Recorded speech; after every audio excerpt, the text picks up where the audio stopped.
आजको रेसिपी एकदमै मिठो अनि छिटो पनि बनिने यो पास्ताको रेसिपी मैले कसरी बनाई रेसिपी सेयर गर्दैछु। मन पर्यो भने भिडियोलाई सेभ गरेर साथी फ्यामिलीहरूसँग सेयर पनि गरिदिनुहोस् है। पानीमा थोरै मैले यहाँ तेल राखेको छु, सानो चम्चीको आधा चम्ची नुन राखेको छु र 1 कप आधी चाहिँ मैले यहाँनिर पास्ता राखेर अब यसलाई बोइल गर्न गइरहेको छु। पास्ता पाके कि पाकेन भनेर म चाहिँ यसरी चेक गर्छु। अब 90% पास्ता पाकिसकेपछि यो तातो पानी फ्याँकेर अब चिसो पानीले राम्रोसँगले पास्तालाई चाहिँ पखाल्नुपर्छ।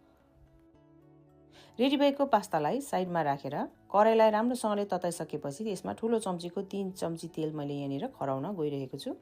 तेल राम्रोसँगले तातिसकेपछि 2 पोटी लसुन र सानो अदुवालाई मसिनो चप गरेर भुट्दैछु। अदुवा लसुन भुटेर हल्का लसुनको कलर चेन्ज हुन थालिसकेपछि चाहिँ यसमा ठुलो चम्चीको 2 चम्ची प्याज राखेर भुट्दैछु। प्याज हल्का गोल्डन ब्राउन हुन थालिसकेपछि मैले एउटा ठुलो टमाटर लिएर यसलाई मसिनो चप गरेर राखेको छु। सँगसँगै स्वाद अनुसार नुन पनि राखेको छु। टमाटरलाई एकछिन राम्रोसँगले चलाइसकेपछि अब यसलाई कभर गरेर पकाउँदैछु। टमाटर राम्रोसँगले पाकिसकेपछि ठुलो चम्चीको 1 चम्ची मैले भुटेको जिरा पाउडर राखेको छु। सँगसँगै यहाँनिर थोरै चिली पाउडर पनि राखेको छु। सानो बोलको 1 बोल जस्तो चाहिँ मैले यहाँ मटन किमा राखेको छु। तपाईहरुले आफ्नो फेभरेट कुनै पनि किमा एड गर्न सक्नुहुन्छ। सँगसँगै यो भेजिटेबलको मत्तै पनि तपाईहरुले बनाउन सक्नुहुन्छ। किमा र मसलालाई एकछिन राम्रोसँगले भुटिसकेपछि अब यसलाई म कभर गरेर पकाउँदैछु। किमा राम्रोसँगले पाकिसकेपछि अब यो स्टेजमा तपाईहरुले आफ्नो फेभरेट सब्जीहरू एड गर्न सक्नुहुन्छ। मैले चाहिँ यहाँनिर थोरै गाजर र मटर राखेको छु। अब यसलाई राम्रोसँगले मिक्स गरेर यसलाई पनि एकछिन पाक्नको लागि छोड्दैछु।